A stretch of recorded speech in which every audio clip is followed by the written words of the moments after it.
Explosions hit the Persian Gulf 6 nights in a row, causing immediate volatility in global energy markets. The fragile Middle East peace from a few weeks ago is gone. Recent escalations have rapidly dismantled the recent period of stability. On July 17, 2006, we see a violent conflict erupting again, despite earlier hopes that diplomacy would finally settle the fighting. Since that collapse, fighting has spread across the region, creating a cycle of retaliatory strikes that now covers more ground. Attacks have moved beyond military bases. Now, groups are systematically hitting maritime trade routes and essential infrastructure to disrupt global supply chains. Tensions are at a multi-year high because the Strait of Hormuz, the world's primary energy choke point, is now a direct target in this conflict. 2 weeks of strikes have made it hard to tell if this is a local skirmish or a regional war. Everyone is waiting to see if high oil prices will trigger a ceasefire or if the current cycle of destruction simply continues without any way to stop. On July 17, 2006, the United States and Iran entered their 6th straight night of heavy military strikes. This period of intense, continuous bombardment marked a significant escalation in the ongoing kinetic conflict between the two nations. The Chabahar port sits on a key trade route and serves Afghanistan. Responding to these American operations, the Iranian Revolutionary Guard, IRGC, moved the conflict outside of Iranian borders, actively expanding the theater of war into the surrounding region. Iran responded to United States strikes with missile and drone attacks on targets in Kuwait and Bahrain. These retaliatory strikes against Gulf allies have raised fears of a wider regional conflict. The conflict is now hitting sovereign Gulf Arab territories, making the fighting much more intense than before as the scale of the violence expands across borders. Markets plunged as oil prices spiked. After Tehran shut down the Strait of Hormuz, the global energy kill switch, Brent crude jumped 5% to $79.37 per barrel. Traders reacted to rising instability in the Strait of Hormuz, fearing potential supply disruptions.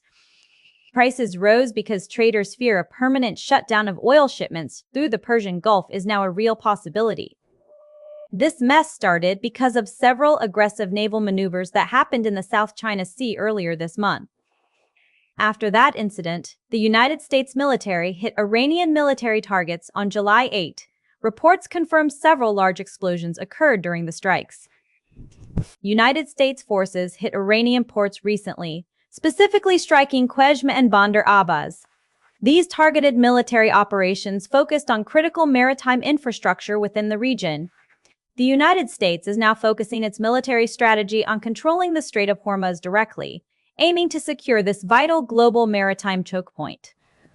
The new doctrine reinstates a United States blockade on Iranian shipping in the Gulf.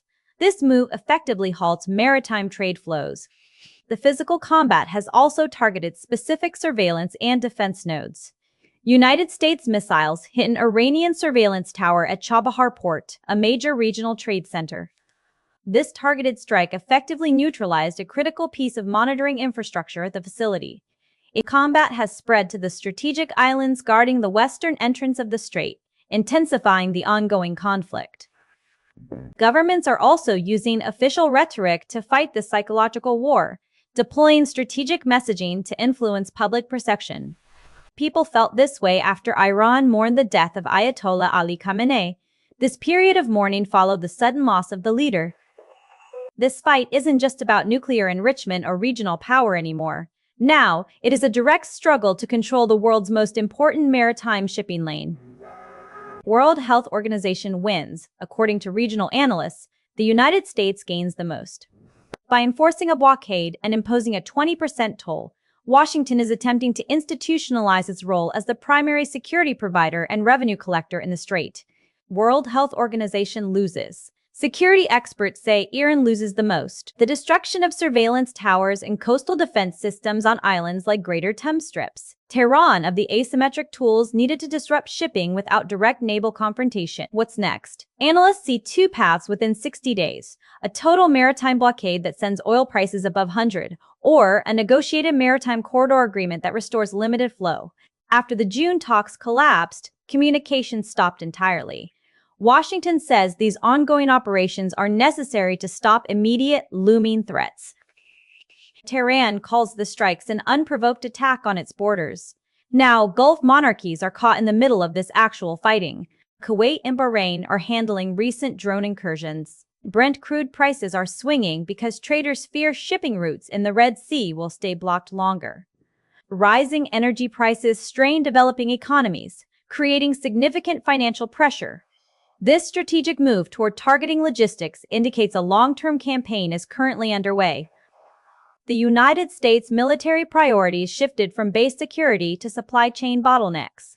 Iran uses asymmetric assets to pressure its regional partners.